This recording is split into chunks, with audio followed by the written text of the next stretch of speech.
was like the first computer that was affordable. The price was right, and it was a complete usable computer for running real programs. Had a keyboard, like a normal typewriter, a human thing. And it had a little display on a TV with letters that came across. You could afford a TV. You couldn't afford a teletype machine with printed out. It cost as much as a car. So this was my contribution. I didn't design the computer necessarily for the world.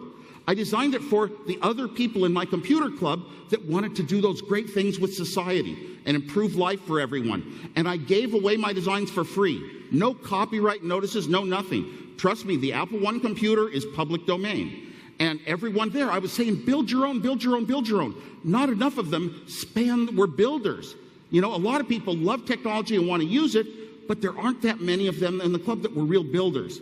And so we had to start a company and make boards for them, and the story goes on. Of course, Hewlett-Packard. I pleaded with my company that I loved so much, Hewlett-Packard, as an engineer. I was going to be an engineer for life there. And I pleaded with them to build this small little computer that looked like a typewriter, and they turned me down 5 times. So Steve and I had to start Apple. Now, the Apple II was really the great revolutionary machine. I designed it as a computer from the ground up. Nobody ever expected the features in it. It was leapfrogs. It was, you looked at it and said, whoa, I never imagined a machine would ever be able to do these things. Even my engineer friends at Hewlett-Packard said, this is the greatest product I've ever seen. And the Apple II was very, very open.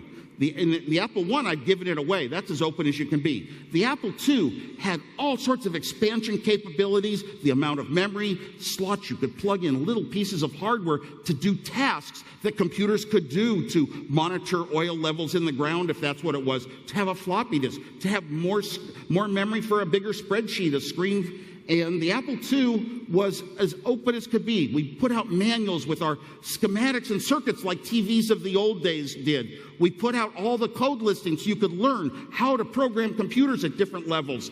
This was really a totally open environment.